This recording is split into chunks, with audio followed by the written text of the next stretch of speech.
Hi guys, good morning, good afternoon, good evening. Thank you very much for listening to this YouTube channel. Wednesday, March 15th, our market closed higher today, up 72.77 points or up 1.14% to close at 6,466. Value turnovers at 5.9 billion pesos. No? So technical rebound coming from stronger sentiments sa US, no?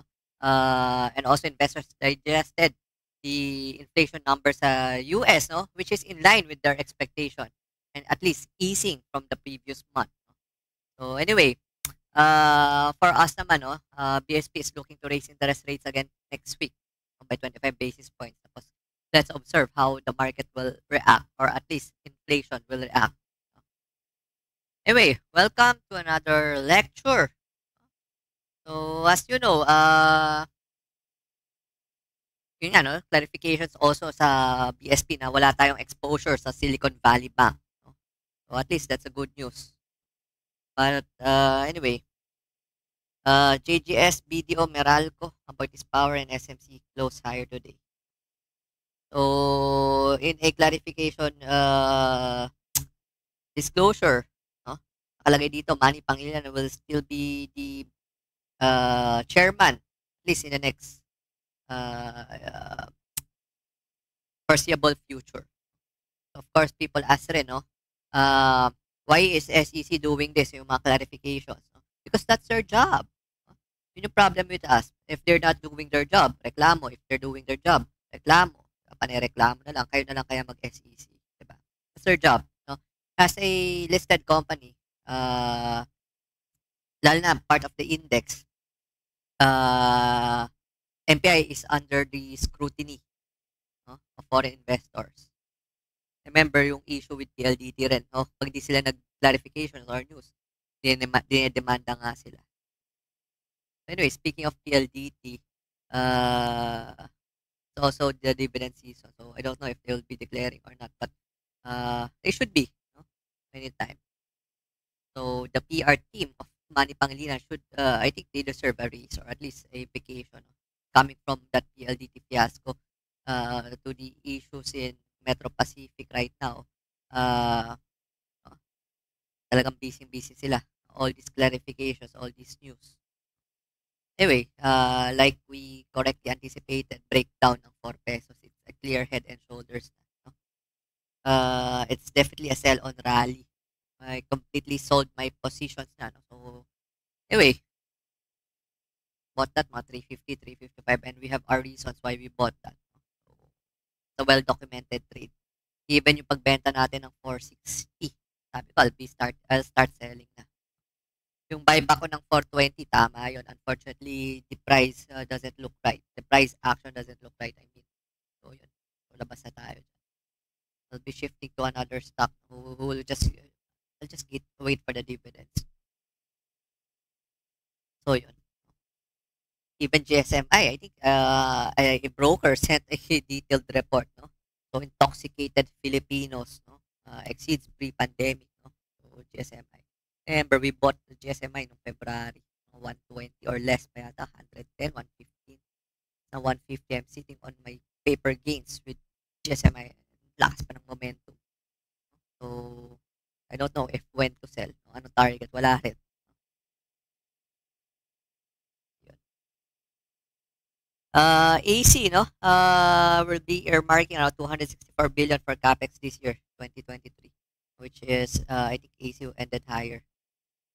But there might be some outflow due to rebalancing on Friday. Psei. If you don't know what is Psei, it's like an MSCI.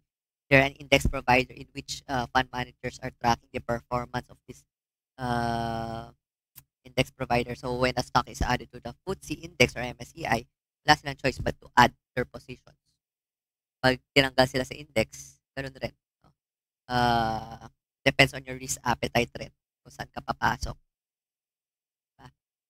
Uh, when MSCI downgraded or removed about this power before, about this power went to as low as 24. People are already scared. But if you know what you're doing, salo yan. It's a screaming buy. Of course, I wasn't able to buy about this power 24. No? But mga 25 ko salo yun. No? GT Cap was also downgraded sa MSCI. It went to as low as 380, I think. No? 390 ko nabili. No? Tranche buying ko, hindi ko alam yung low. No? I have some GTC sales, GTC buy ng GT Cap mga 360 that time. Wala, hindi tinamaan. And of course, we all know na GT Cap went up to around 500. So nilabas ko rin. Diba? Remember no, when we keep on buying GT Cap, people are asking why, when. Diba? Yun yung problem with us. No? Diba? Kasi dapat trade, diba? Everyday tayo nagtitrade. Minsan yung mga ganun, ang sarap bumili ng mura. If it's time to sell, benta na. Of course, it's an index stock. No? So, talaga mabagal ang galaw. But in this kind of market, better to be sure. No? Kesa yung mga malikot, no? Even when MRC went to as high as 30 cents, but went down rin, 25 centavos. So, ayoko yung mga ganun, malilikot, no? Remember, it's a challenging market. March pa lang, but I'm happy, no? I was able to outperform my performance last year. Kahit na this early pa lang, no? Anyway, speak of Ftse, no? Monday, no, keeps on dropping. No? It's a 52-week low na, no? So as Ftse downgraded Monday from large to mid cap, so there's an outflow. SMC was also downgraded sa large to mid cap effective Friday. Yun. And sa small cap naman, no, index deletion is also expected kay FLI and nickel. So I'll be I'm just reiterating this, no. So hindi daw kasi malinaw yung past videos ko. So anyway, I hope you appreciate this, no. Sa inflow naman, no, micro cap. I don't expect significant movement kasi micro cap lang naman to, but good to know na lang, no. Small inflow for Keeper and SSI. No? And index deletion for micro cap, no. Basic, no, BSE, DDMPR, GSMI, IMI, Petron, Web, Shell, and Pizza. No? So, kung di nyo na-catch yan, rewind na lang kayo. So, this is effective March 20. Implementation is on March 17. So, AC, I think, was also downgraded. So, definitely, it's buy on weakness. No? Siyempre, ibebenta ko rin yan. No? Started buying AC na, no? So, 605. Yung previous low lang naman. Even at 600, it's already screaming by Globe. No? The new 52-week low. No? But looking at 1.6, no? Will Globe still go down to 1,600? I don't know. No? Let the market decide. But if it goes there, then that's for me. Globe, no? Nabenta na rin natin yung few shares lang naman yung nabili natin previously. When it was rebalanced. Anyway, I hope that's clear. So next week, rate hike na naman si BSP 25 basis points. So that's already an expectation. So at least to curb the high inflation in the Philippines. Although it looks like na nag-peak na rin tayo. But we want to see taas pa rin kasi core inflation. Core inflation is yung mga agricultural, no? Yung mga oil. Ano? Taas pa rin.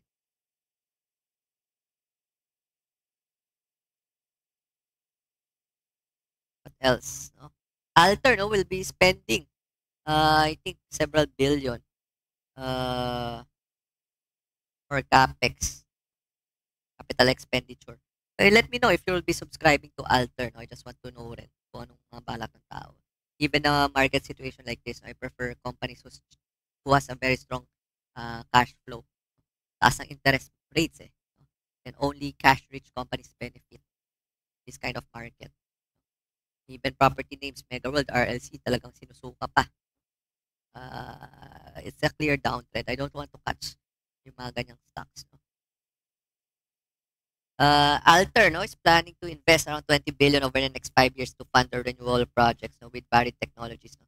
The budget will also fund about 350 megawatts of renewable energy projects, no, which will include the 33 megawatt solar, 220 megawatt onshore wind, and 50 megawatt hydropower facilities. So it's owned by Vince Perez. Kung malakas yung market, pwede siguro. I'll buy. But ganito, daming bargain. I prefer yung mga Ayala na lang. Even Globe. MPI, we already sold that. So, lumipad eh. Pag may tender, akyat yan. If there's no tender, lag-lag. But if price keeps on going down, I might accumulate what I sold. So I already telegraphed my moves. Bahala kayo. We don't buy mega MPI when it was going up 450. Remember, no? Pag may group chat na, pag may mga support group na, time to sell. It's a crowded trade. Everyone's there. Anyway, Nickel Asia saw its net income last year increase by 1.5% to around 7.93 billion. This is because of higher nickel ore prices. FYI lang. So, Nickel Asia also reported a increase in revenues to 28 billion last year, no, from 27.4. This is primarily due to consistent high demand for metal. No? So FYI lang, no? The weighted average nickel ore sales price increased by 4.78% also, to around 29.17 per wet metric ton, which is up from the previous year. Speaking of ano rin, no, commodity prices, yung sugar, no? I think doon sa isang planta ni Rojas, no, nag-shutdown kanina. There's a news. Let's see if sugar prices will go up pa. Cold storage, no? Even MPI is venturing into cold storage, but Ayala Land, no, is betting big on this cold storage, no? So Ayala Land Logistics, to be exact, no? So they're looking to double its capacity through the acquisition of an existing storage facilities in Visayas region, no? So they're expected to break ground for the new facilities in Pampanga and Batangas properties. So this property sa Pampanga will be a key component for the envisioned agro-industrial hub serving the area. While yun nga, yung sa Batangas naman, no, will address the increased demand for more facilities in Southern Luzon region. So tomorrow there will be some briefing. No? So let's see if I can still make some video. What else? No? Our passcode today is Psei, no? Ftse. Comment lang kayo dyan. For other stocks, wala eh. Boring ng market. So, ayon, no? Kahapon, nag-declare ng cash dividend went up. Kanina, hirap na rin. Look like it. But anyway, the board of Ion also approved the acquisition of a property in Batangas. So, si FNI naman, no? The their subsidiary, no? Ipila Nickel Corporation urges the mayor of Brook Points, Palawan to act on the TRO against harassment by protesters. FYI lang. Yung LR, nagpalit na pala ng ticker yan, no? Naging plus, no? PLUS. So, effective yesterday, I think. So, they're already in effect. So, bingo plus. Anyway, yun lang naman, no? Again, thank you very much for listening. Stay safe. Bye!